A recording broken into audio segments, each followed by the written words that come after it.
All right, boys, let's start. This lecture is going to be about social skills. In particular, we're going to talk about how to win friends and influence people. Now, if you haven't read this book, this is a book by Dale Carnegie. I definitely recommend you to read it. And this lecture is not going to be a replacement for the book because this lecture is not going to be a summary of the book either. The biggest thing that I want to get in this lecture is I want to touch on a few principles that I thought were the most important. And after we have that down, I want to tell you practical things, not just okay, this was in the book. I want to tell you how I apply in my life and also hear from you. How did you apply in your life if you read the book and so on. And so on the topic of social skills, before I touch on the principles, I want to talk about friends in particular, right? Because at the end of the day, when we're thinking about social skills, we want to make more friends. We're not just let me level up my social skills just because. The goal is to make more friends. Maybe it's relationships with a significant other. But particularly I want to talk about friends. And so right now you're in self-improvement, and I think what a lot of people have wrong, especially when they're in self-improvement, is they think their friends have to be like them. I think this is a very popular misconception. Their friends have to be on the grind. Their friends have to be going to the gym. They have to be exactly like them. They have to be business mindset. They have to be, just leveling up and everything. In my opinion, there's a place for that, right? If you have friends like that, that's awesome. But the biggest thing that you should look for a friend, before we touch on any of these principles, are one, that they support you. They give you joy, right? You're not just seeing them and losing energy. You feel more energized after you see them. They also appreciate you. They have good characteristics, right? They're funny. They make you laugh. They give you joy. And I really think, and I had this wrong too. I was I'm really looking for friends that are similar to me and so on. Forgetting that I also had high school friends which made me laugh, which generally supported me and appreciated me. Before I want to touch on these things, is very important that you look for that in friends. And it's really not about looking for someone who also goes to the gym, who also does meditation, who also does this. That's important. It's cool, right? There's a time and place for that. And that's not a bad thing, but I just don't want you to be okay, now I'm on self-improvement, I'm going to drop all these friends. Because they're not on the same level as me.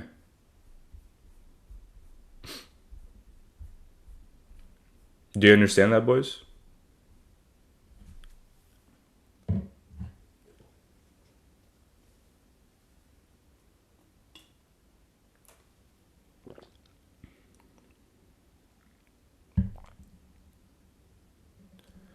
Because you see all these Instagram quotes drop your friends, you're be a lone wolf, you're on this journey, you don't need those friends. Generally, in my opinion, it would be even a good thing to be with a friend who isn't on self-improvement sometimes. It's maybe they're working a job, but you're talking about random stuff about life. And yeah, and I want to talk about, someone said, what if your friends do bad habits and to tease you about it? So that's something else, right? If a friend is completely criticizing you, that's a bad thing, right? I think, let's talk about the things to watch out for, right?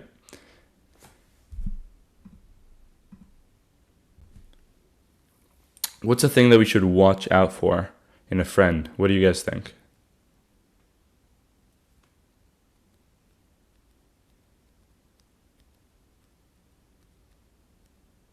Isn't a bad thing. Yeah. What's a negative trait in a friend?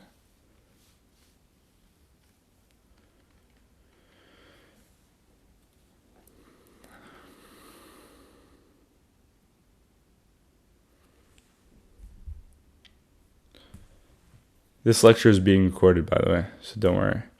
Yeah, so many people are saying good things, right? Encouraging you into bad habits. I think that's understood and that's normal. Like, I don't want a friend that is encouraging me in bad habits, doing drugs, 100%. That's not what I was exactly, when I'm saying you should look for a friend that's not exactly in self-improvement, doesn't mean they're like on the other side of the spectrum, right? They're like doing drugs, they're doing like all these things. But everyone is totally right. So at least for me, a big thing is jealousy, negativity, right? As you're leveling up, as you're trying to be a better person, because that's not a good friend. And I genuinely had friends like that from high school that every time I would see them, they would just like scold me or just be like, oh, you're doing this, you're doing that. Like, you can probably relate. But those people, honestly, they feel better when they bring you down, and they think that it'll make them feel better as well. Like, it'll make you feel worse, and in turn, they'll be higher than you. Like, it doesn't make any sense. It doesn't make any like practical sense. You need to look for a friend who generally wants you to level up with them. Maybe they're not doing the self-improvement habits, but you feel better after you saw them than otherwise. I think that's how we can summarize it, right? If a friend is telling you to do drugs, etc., are you going to feel better afterwards? That doesn't align with your interests and so on. And so I don't want to dive too deep into this. But yeah, you guys hear me, right? Someone said, am I talking?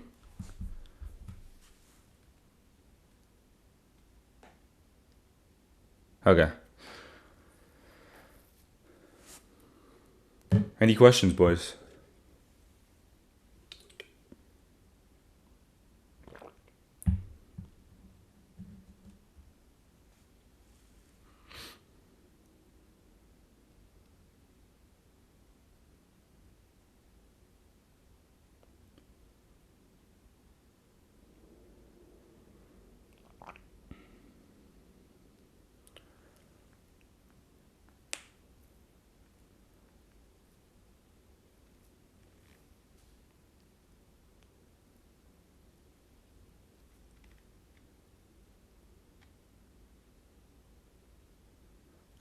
Albert said, what's better, fake friends or loneliness? I think the question, I think that's an interesting way to think about it, but instead, I don't think you should be with a fake friend. A lot of people are asking, do you need to be with a fake friend? How to identify one? You'll know if they're fake. You'll know if, you'll get that gut feeling that they don't want the best for you. They're saying things behind your back. They're not actually there for you. They mock you. Like, you'll feel it. The issue with many of people, especially when you're young, you don't have that abundance mindset, especially with friends. You have a few friends that maybe are fake, etc., and you're not cutting them out because you don't have that abundance mindset. And we're going to get into that, how to make friends, because at the end of the day, when you have that abundance mindset, even with friends, you can cut them off. And yeah, loneliness is better, but you don't even need loneliness. Like, at that point, you can just make better friends. You have that abundance. So let's get to the principles. I know there's a lot of questions, but let's get to the principles now. We're going to talk about the book and how, my take on it as well. So there's a section in the book, it's called 6 Ways to Make People Like You. And principle 4 of that section, and in summary, it kind of says, to be interesting, you need to be interesting, you need to be interested. And so, what does this mean? Generally, to be interesting, be interested. So you have to understand that 80% of social skills just comes from listening to the other person. If I knew this when I was younger, it would make a big difference in my life. Like, I genuinely want you guys to be as attentive right now and focus as much as possible, because this section is really important. So if we can even stop the question, etc., just focus, write notes, whatever you need. Like, we all need to focus on this, because I know how younger Maor could have benefited from this. So most of social skills, right? Like, I'm doing a whole lecture on social skills, and there's a whole book on it. But if we were to summarize the biggest point, I would think it's this one. People would think that you're a good conversationalist just by you listening and asking good questions. And I'll give you an example in my life, right? Like, I think around a year ago, I had a job interview. And the guy, so to be fair, I kind of had my foot in the door. The guy wanted me, like, he found something about me that I did on LinkedIn, something like that. And he was interested. We went on a call. The whole call, I basically Dale Carnegie'd him. I was just listening, asking questions about the company, and genuinely interested, right? About him, the company, what he's doing, everything about that. I barely even talked. Like, I'm not even kidding. It was a job interview. Like, do you know what a job interview is? Like, you're supposed to be interviewed. I almost interviewed, like, I did a 360 on the guy. I interviewed him, and I got the job. And so don't listen to, I mean, this is, I'm not telling you the next job interview, you're going to interview the other person, but this is just like a story that you can learn from and apply not only in that kind of realm, but in your day-to-day life, right? With people, with your family, with your friends. People appreciate that, and they generally want to be heard. And listen, people want to talk about themselves. They want to expand their ego. So what you need to do is you need to encourage them to talk more. And so in the book, Dale Carnegie mentioned a phrase called soul-penetrating gaze. He said to give them a soul-penetrating gaze, which was interesting. And I think what he means by that is you don't just pretend to listen, right? Because this is one thing people have wrong. Like, have you ever talked to someone and he's just like listening to you, but he's not actually there? I think that's even worse. Like, someone's there, but he's not actually listening. And people can pick that up. I'll be honest, I'm very good at picking that up because I leveled these skills. I'm not trying to show you, oh, look at me. But I'll be honest, someone's talking to me. I know if they're listening. Like, you can't fake it with me. Like I know exactly, like, I'm present enough. I meditate enough. Like, I know exactly if you're faking it or are you actually present? Are you actually listening to my words? And trust me, it'll hurt me if you're not. Like, if you're with me in a conversation in real life and you're just pretending to listen, it'll hurt me. I mean, most people, they're so out of this world. They're so not present that likely they won't even understand or feel it. And that's most of the people. But if you're anything like me, and I'm sure you are, or you're on the journey, you want to give people that, you don't want to pretend to listen. So listen with your whole body. This is what he meant by giving people that soul-penetrating gaze. It's you're generally listening. Every single word that they say goes into you. So this is called listening with awareness. And basically, most of the people that you talk to in your day-to-day, you're probably like this too, right? I was like this. They talk, they're in a conversation with you, but they're already loaded with a next question or sentence that they want to say, right? So you're saying something, and you already see their gaze, and they're waiting for their turn, right? Most conversations today, they're just two people just waiting to talk. They're waiting to interrupt. Like, you're listening to someone, but you're not actually listening. You're waiting for your turn. And I don't want you to be like that. We're not the 99%. We're the 1%. And so if we summarize this, what is the one skill to make good quality friends? It's listening with awareness. And you could literally think about it like a meditation, right? Because at the end of the day, you're not going to be perfect, especially on day one. Like, I'm not perfect today with this. I get lost in my thoughts as well. So always come back to the last word that they said, or pretty much the last word that they say, especially if you get distracted. Think about it like a meditation, right? What is a meditation? What is the basic realm of meditating?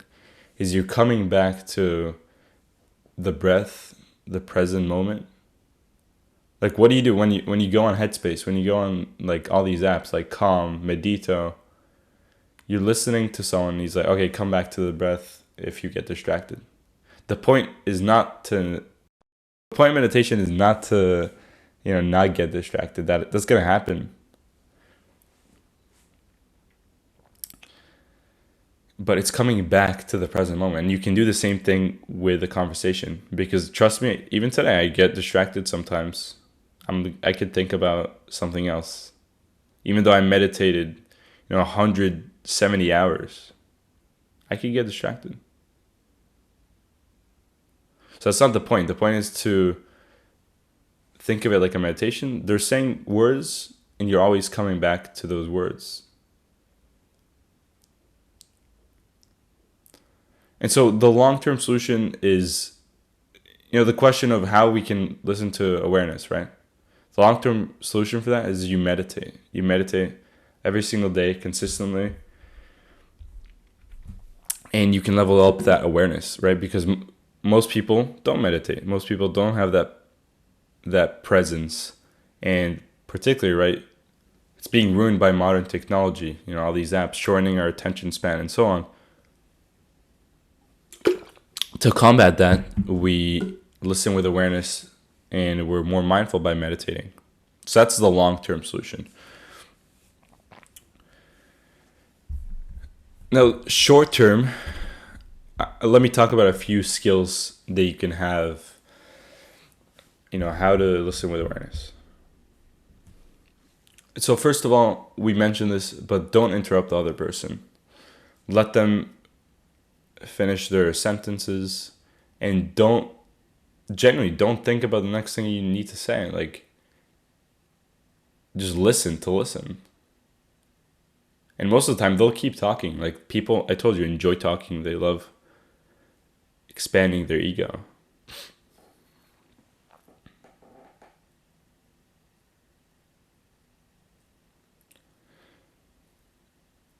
Like, people need to speak. It's almost a fundamental need for us.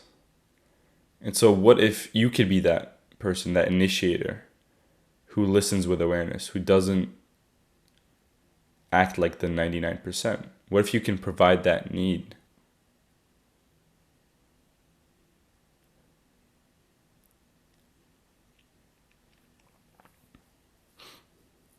And as I said, just when you do these strategies and it becomes part of your life, people will just keep on talking and talking.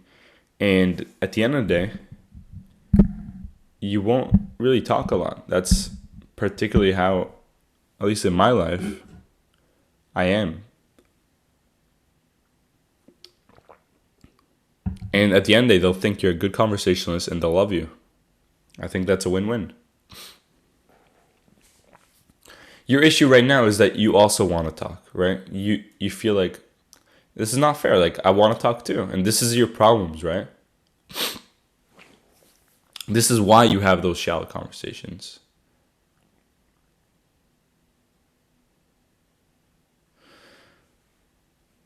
And I'd be completely honest, right? Like, I would love for someone to listen to me like that. So I think that you should give that privilege to others. I know very few people, barely anyone, that would listen to me the way I'm like teaching you right now. And so talking to humans is very therapeutic. And you're going to make a lot of friends that way, right? If you're listening, you're actively listening to every word they're saying. It's very fulfilling. And when you're listening to the other person, like I'm just thinking out loud, right? You don't even need to say anything most of the time. It's not like they're talking and you're interrupting. Just the best case is one person speak and the other doesn't speak until they're done. You don't even need to just jump in and say like a few words in the middle.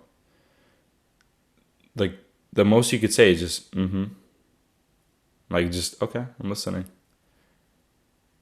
Once in a while, maybe once every, I don't know, 45 seconds if they're really talking a lot. Look them in the eye, just express genuine interest and be present with their words. So that's listening with awareness. I think you saw like most of the stuff is just taking a principle from the book, and here I just dove a little bit deeper into it.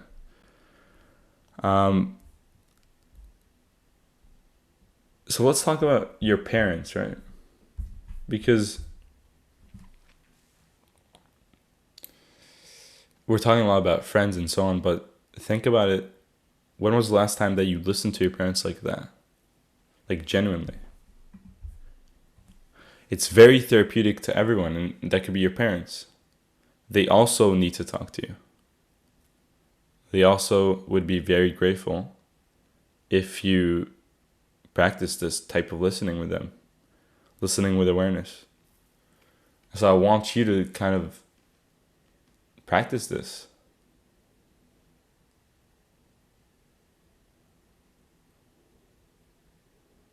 It's one thing to listen to someone, one thing to listen to them with awareness. And that's what I'm trying to say. Most people will listen to you today, right? You'll think they're listening. But trust me, like I'll be able to tell. Like you can't fake it. Okay. So that's the principle. We're going to talk about principle number 3 in the section called Fundamental Techniques in Handling People. So principle number 3 says, see things in people's point of view and give them value.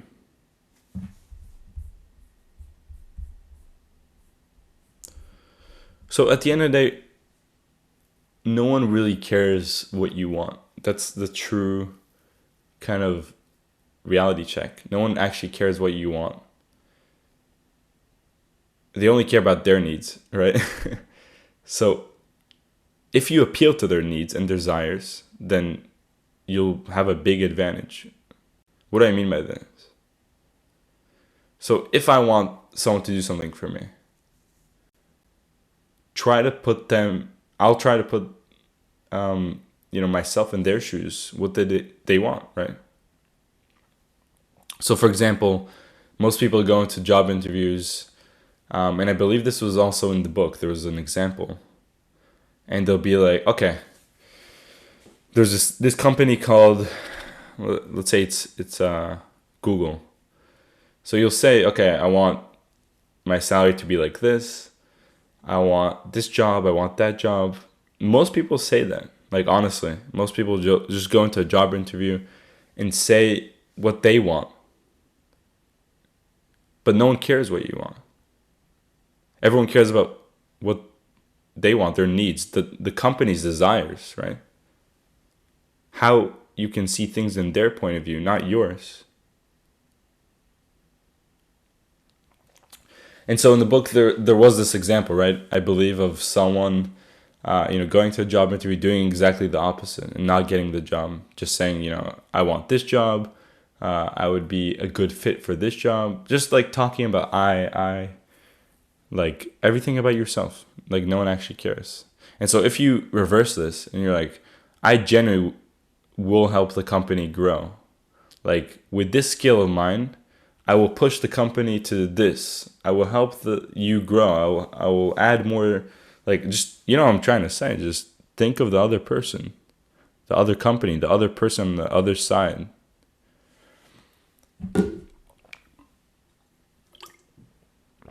So stop caring about what you think and try to give people value. Try to think how you can help them. I think that's how you win in this life. That's how you win financially, especially, right? Because if you can provide value, people will pay for that value. How can you be of service to people? The reason I'm here now is because I'm thinking, how can I be of service to you guys? How can I help? It's not all about yourself. So who cares about what you want? That's the truth. Like, no one's going to tell you that, but who cares about what you want? Be that 1%, right? That sees things from other people's angles and not your own. Like, everyone is just so interested in their desires, their problems. So yeah, I think, do you guys have any questions about this?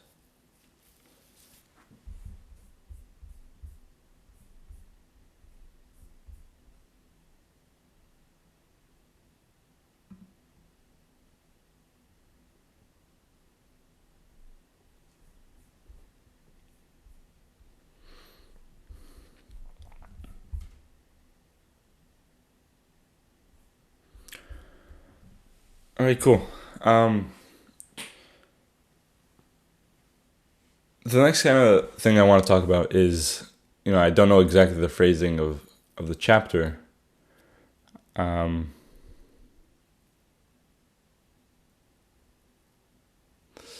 the chapter is called "Avoid the Argument," I believe, if I'm not mistaken.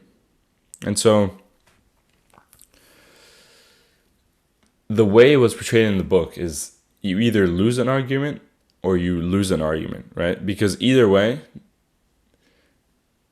like, there's two kind of ways that an argument can go, right? One is you prove someone wrong and you just hammer it and you scold them and they resent you after and they don't like you after. And the second kind of thing is just you actually lose an argument. And so the point I think Dale Carnegie was trying to make is just avoid it in general, because either way you're going to lose. Like, no matter what, one option is the other person resents you, and two, you just lose the argument. So what's the point of getting into an argument in the first place? So as we learned, or as we're going to learn now, people don't care about what you think. They don't care about your opinion. So proving them wrong basically just won't make them like you. All it will do is hurt their ego and, as Dale Carnegie said, their sense of importance. In the book, in this chapter, they quoted Socrates. He said, "One thing only I know, and that is that I know nothing." And so Carnegie said, if we aren't smarter than Socrates, why do we tell people they are wrong? Just be more humble as a person. Instead of, we can completely avoid the argument, and that is the best case. Don't tell someone, like, bluntly that they're wrong. Like, you're wrong. You did this, you did that. Instead of talking about them, just be like, listen, I may be wrong, but I think this, I think that. I think what I want you to get from this section is just truly understand the other side, because every side, has something that they believe in. And you may be wrong. So don't think someone said, "Fuck your ego." That's true. Most people only see their side, their angle. And that's the sad reality of it. So if you're that 1% that tries to understand the other side first, before you scold them, before you prove anyone wrong, then people will like you.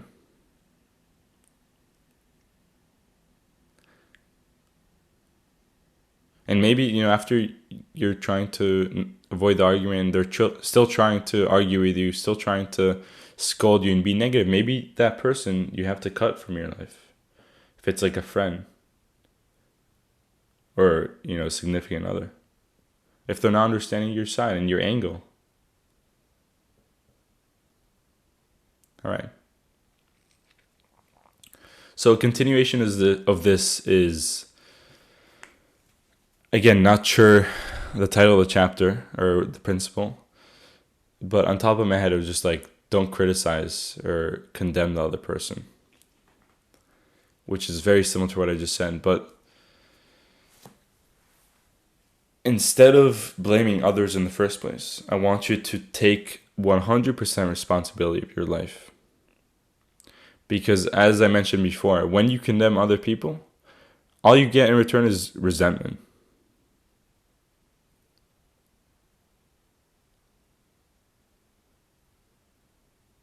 Like, even if people are actually genuinely wrong, 99% of the time, they won't even accept your criticism. Even if they think it's, like, you think they're wrong 100%, and you criticize them for that, they'll still, like, be very resentful with you afterwards. So, interesting example was, they mentioned how, like, Al Capone went to prison, and he mentioned, he won't even blame himself for what happened, for what he did.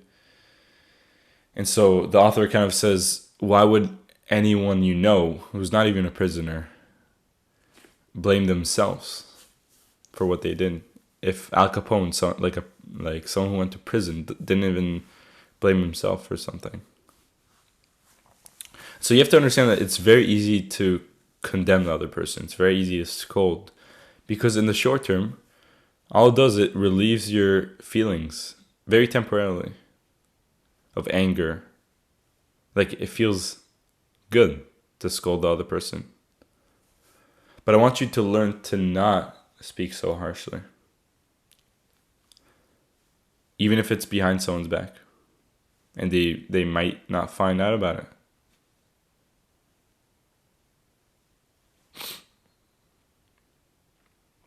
The author said, we're dealing with creatures of emotion and not of logic. It's better to improve yourself before scolding other people. I think that's very, very big. So be the very few person in your life who speaks good of everyone, who is more understanding, sympathetic, forgiving, and not condemning. Just, I think the biggest thing about the last 5-10 minutes is just understand the other side. Like, you may be wrong. Take responsibility of your life. Don't just immediately condemn the other person.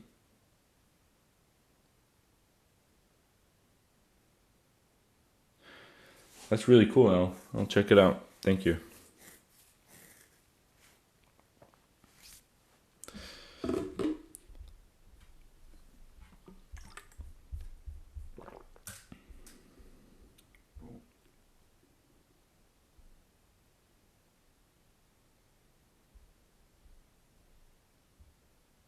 Do you have any questions, boys?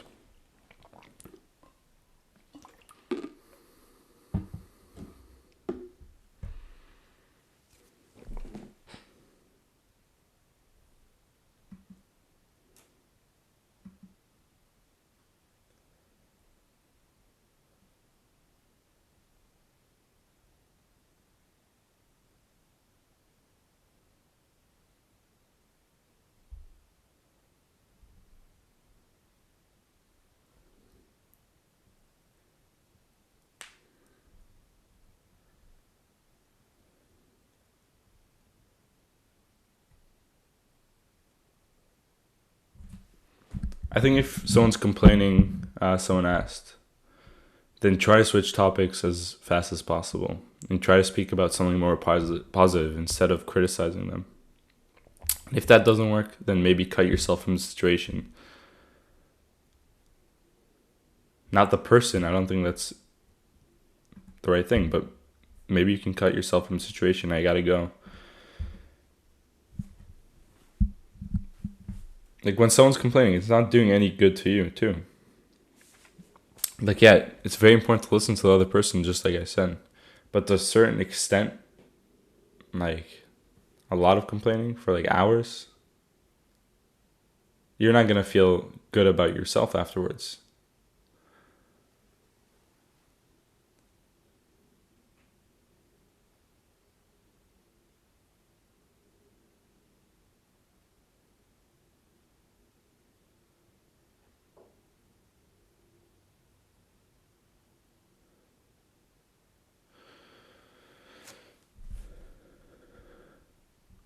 What if you're used to scold your friends as a joke and they scold you too as a joke?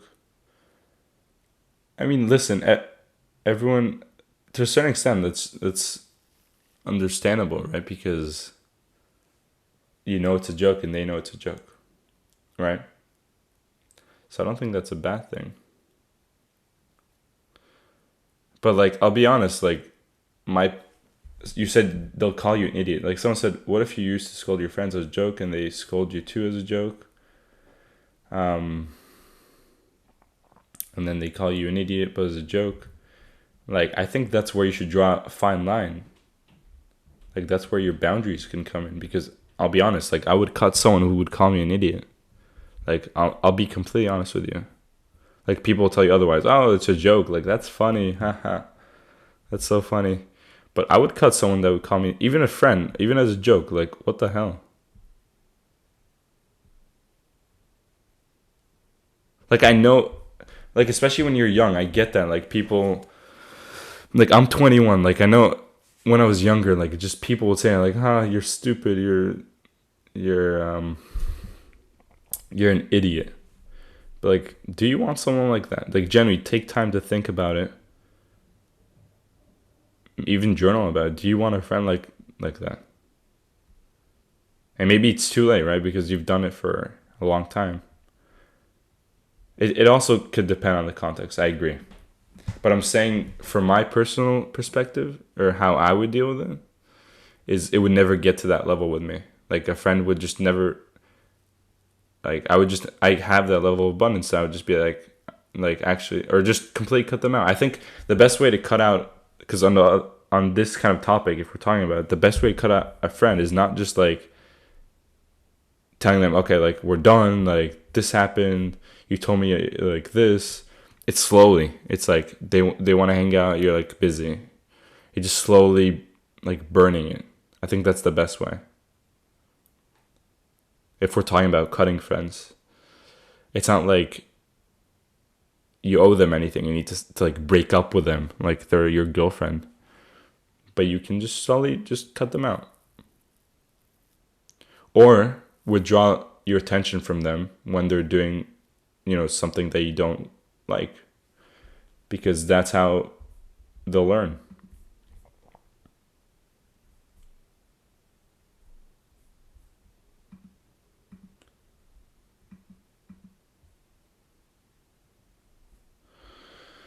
So that's what I think, bro. I would not let myself be in that situation. Everyone's different.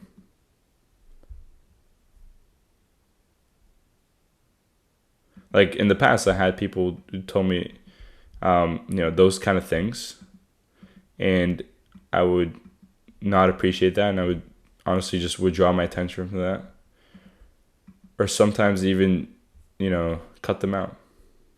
And so my friend said I would not say you're a fucking idiot or something. Like, it would not get to that level. But yeah, any more questions? What if you were really an idiot? I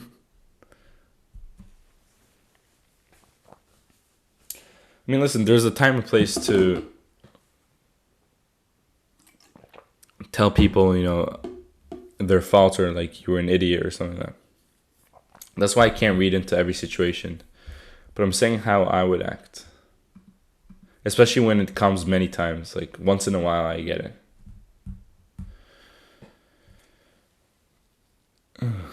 More, did you start this way of thinking when you got older? So I definitely think that when I was younger, so it's very normal, right, to tolerate stuff when you're younger. And I think it was very recently when I'm, getting more of this abundance mindset and trying to understand that even with friends, I'm not going to let that happen. And so I'm 21 and it's a process. When I was younger, I would definitely tolerate it. That's what I could say. Like when I was 16, I would tolerate that type of stuff. Can someone explain, buddy, what an abundance mindset is?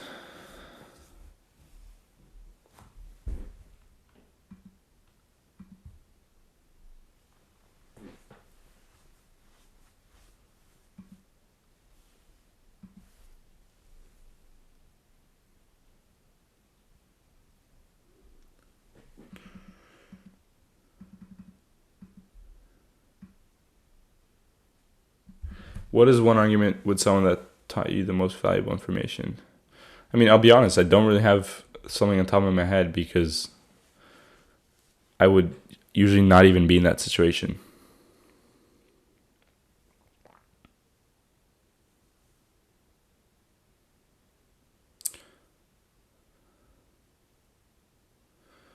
If you have a question, then tag me. It's easier for me to see. Someone said one of my friends was angry when our Snapchat streak ended. Yeah, and I agree with someone who said Silver Blade. Snapchat is a waste of time. If people, they're probably not good friends. Like if that's what they prioritize in life, a Snapchat streak, then it's kind of sad. How do you determine what a good balance is between listening and talking about yourself and with friends? I think a good balance is 80-20. That's my opinion. 80% of the time they'll talk and 20 is you. And I'll be honest, I never had like many people that would try to change that type of dynamic with me. It's very difficult for someone to be like the opposite with me. It's not like I have bad friends or anything, but people, as I said, they want to talk about themselves, and I get that. And so, yeah, I would love for someone to also speak to me the way that I'm speaking to them.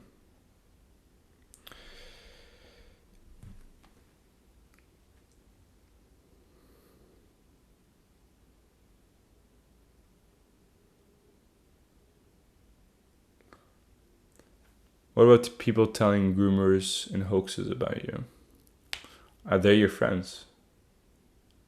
Because they shouldn't be your friends. You should cut them out. Like I said, you don't cut people out like immediately. You withdraw your attention from them. You don't answer them. You don't make plans with them. If people are telling rumors about you, then you don't need them. Like, fuck them.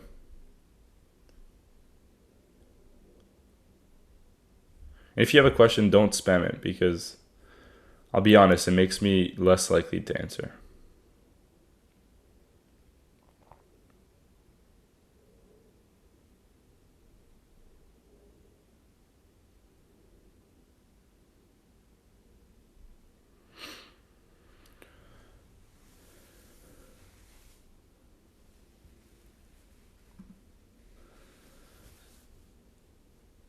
I think the most important principle in the book uh, was principle 4 of 6 ways to make people like you, right? Just listening. Because 80% of social skills comes from that, in my opinion.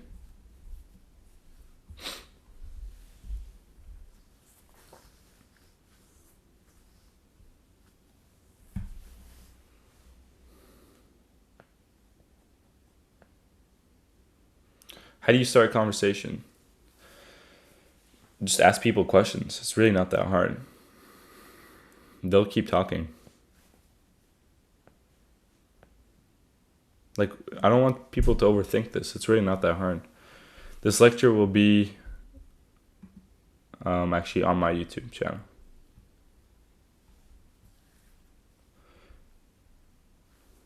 How to not be nice to people. You need to give me more than that.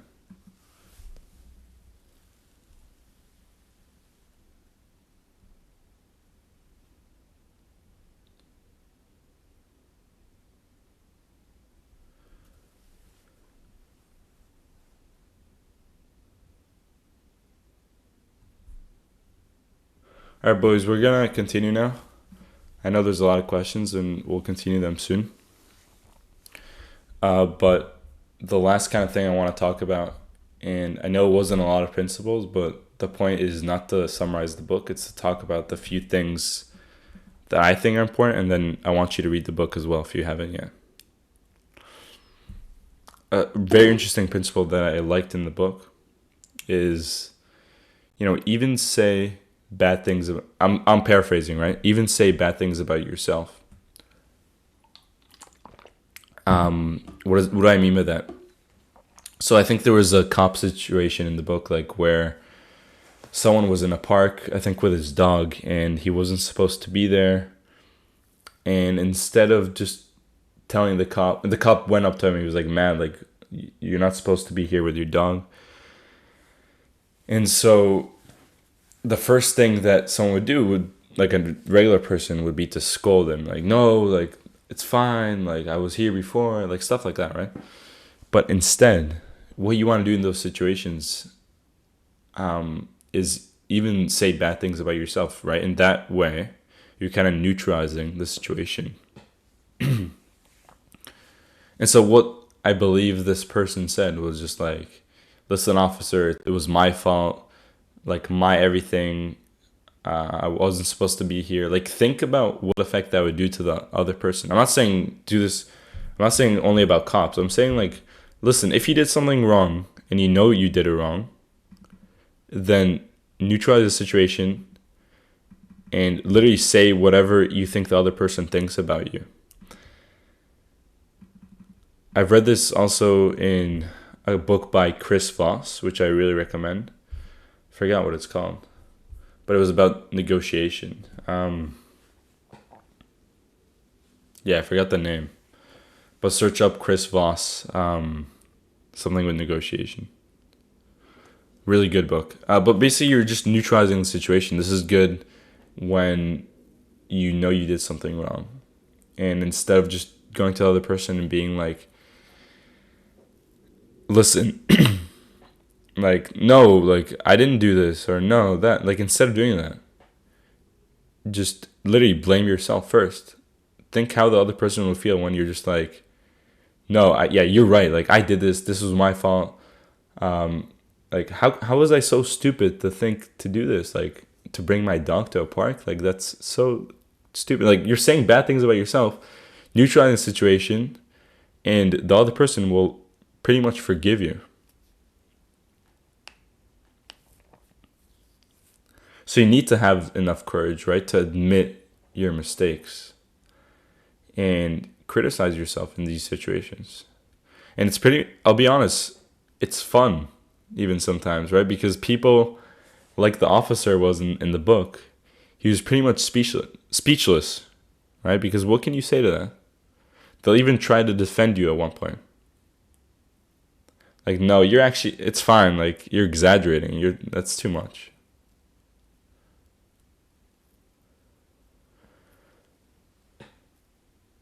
Yeah, thank you. Never Split the Difference. That was a great book by Chris Voss. Really recommend that as well. So Never Split the Difference by Chris Voss, and the lecture is based on how to win friends and influence people. I really love that book. He also has a course on Masterclass, which is like a paid platform, but I really recommend it if you have the extra cash.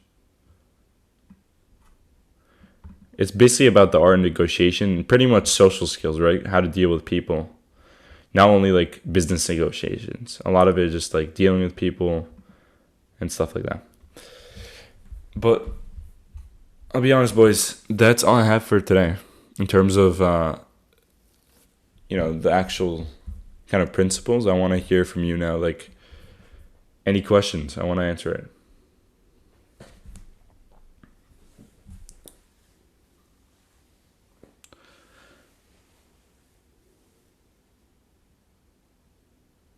How do you not make a conversation about yourself when you make it about them first, since it can happen a lot?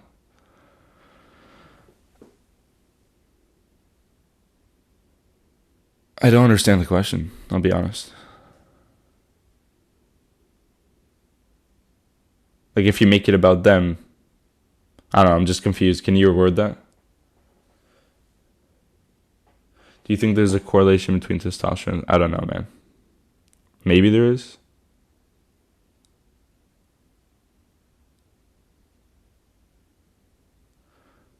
I mean, if you're busting a nut every day, then I think there's a very high chance that your social skills won't be as good. But there's a fine line, right? Like, people think like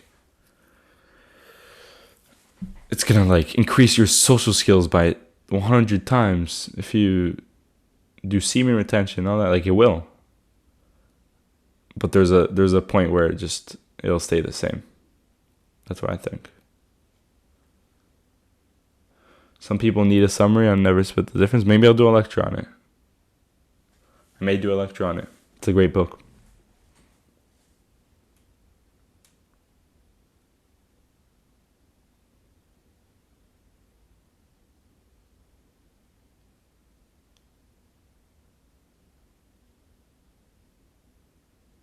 Oh, okay. I get what Bun means. So when he talks about the other person and it drifted to ourselves, I don't think that's a bad thing, right? The point is not to only talk about the other person. Like, if someone is interested in yourself, that's a good thing, right? You can easily divert it to the other person. But the point is not to just have them only speak about themselves. Like, if someone wants you to talk, like, talk. There's no like rules, right? I said 80-20, but you can make it 70-30. You can make it 60-40.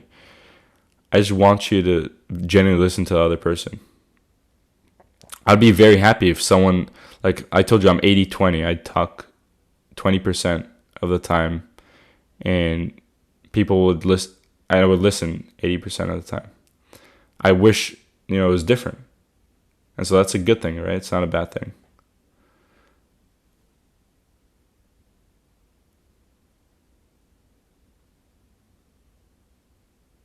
So when people talk about their problems or their stuff, just try to empathize with them. Instead of just being like, okay, like, I don't care. I think you're not supposed to think about, you're not really supposed to solve people's problems, but all people want in the end of the day is for someone to listen to them. It's therapeutic. It's almost like therapy, as I said. So you're not supposed to solve people's problems. Like, whether it's your girlfriends, whether it's friends, whether it's your family, like, you can try to help them or give them suggestions. But at the end of the day, I think listening and generally like asking questions, trying to be there for the other person would mean a lot. The mindset is not to be like, okay, so what? Like, I don't care. The mindset is to be like, damn, like, my friend genuinely has a problem. They're sharing it with me. Let me listen. Let me see, maybe I could suggest something to them. I may not solve it, but okay, what if you do this? What if, like, someone's having an issue with their teacher? What if you do this? That's very beneficial, and people will be very, very grateful for that.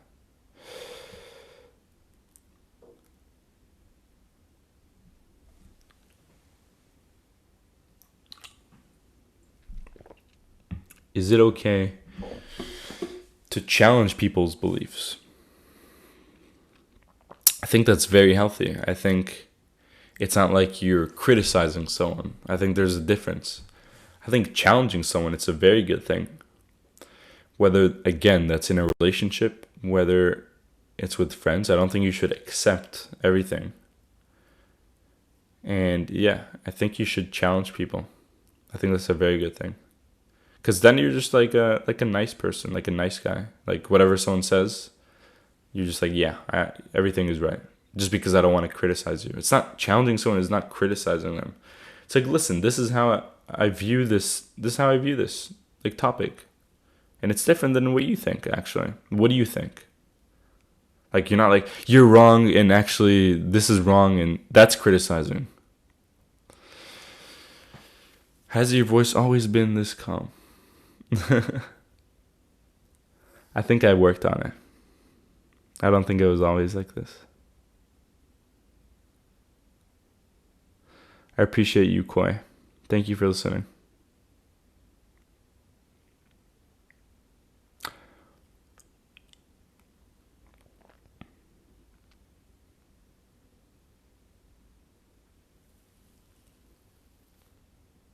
Yeah, if you challenge people on their opinions, I agree with that. You should take consideration to the fact that you're potentially wrong. That's where it comes like that part where it's like you tell people, I may be wrong. Like, listen, I may be wrong, but this is how I view this. I think that's very, very powerful. Saying, like, I may be wrong, but I actually don't think the same. I think this. What do you think? That's a very, like, mature conversation. It's not childish. It's not, like, criticizing the other person. What is your opinion? What is your opinion of someone who talks too much about themselves? Right. That's a good question. I mean, as I said, people love talking about themselves, and it's very natural for that to happen, especially if you follow this advice. I think if it's a very, very high amount, like they're not even caring about you. Like there's not even a question, like the whole conversation, there's not even a question. Like, but how are you? Like, I talked a lot about myself, but I want to really actually talk about you, like a few things even, then that's good, right? But if you're not getting that, then maybe they're thinking too much of themselves.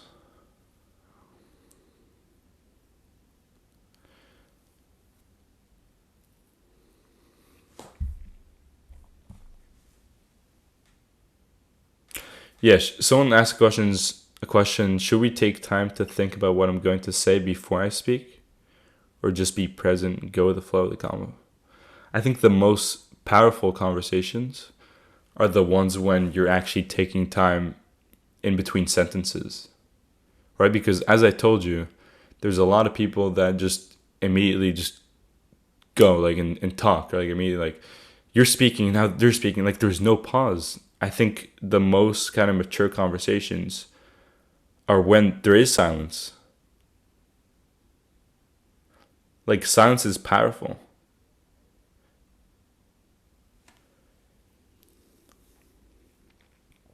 Like even me, like right now, I'm taking breaks. I'm taking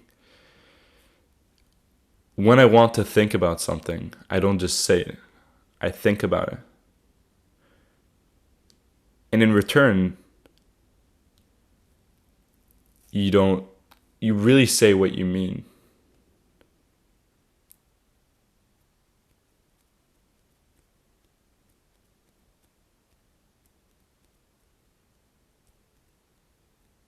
So definitely take time to think about what you're going to say. And many times, right, when you take that uncomfortable silence, people will just want to talk over you because people aren't comfortable with silence. That's one thing people lack. I think it's silence, especially in conversations. Silence in general, right? Like most people can't even be by themselves, with themselves in silence. So that goes and applies to, the time when they're with people. They just don't want to break. They're very uncomfortable with the silence. I think you need to embrace the silence, and it's a good thing.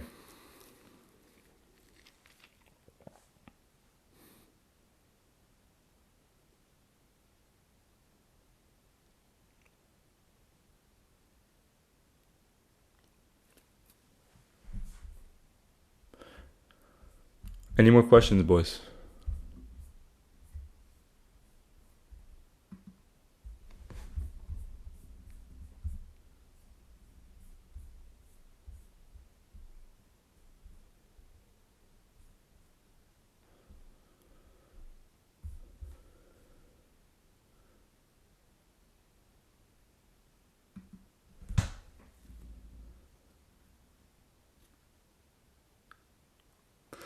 Yeah, someone said a good point, right? Like, when I feel like I'm talking to someone, I don't need to think about what I'm going to say.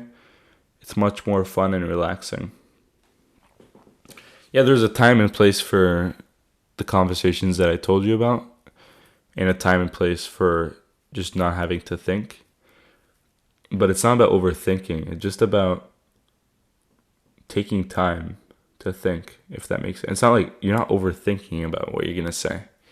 You're just not like the everyday person, just like immediately like talking, like, oh, but well, actually this thing, but actually that thing, like just relax, listen to the other person. But I get your question. There is a balance.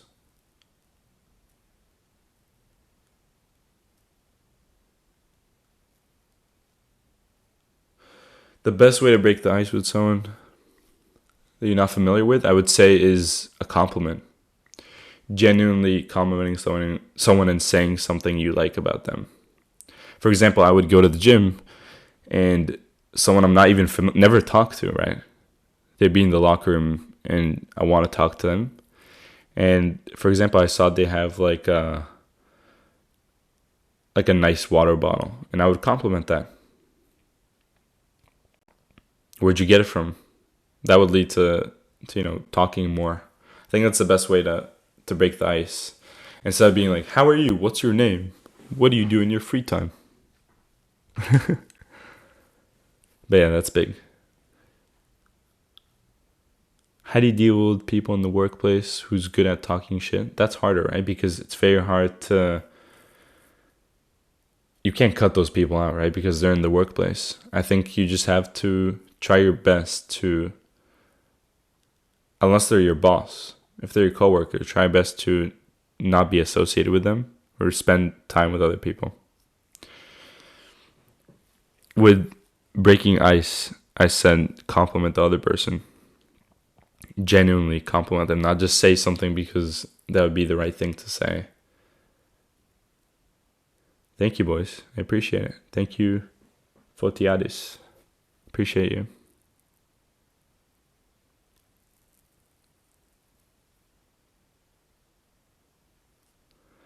Like, yeah, you can come up with questions, right? But that doesn't come off very genuine. Like, imagine you just don't know someone. You're like, hey, what do you do for fun?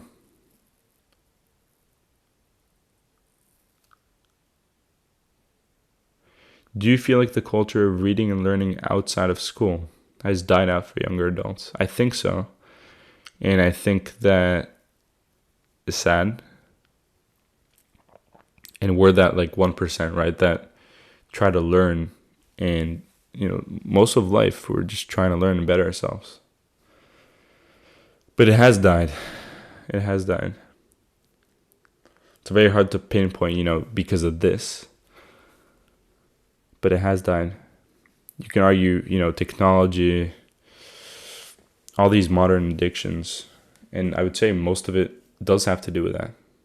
Why would I want to learn outside of school when I could just play video games, which seems more fun in the present moment, but will hurt me when I'm older?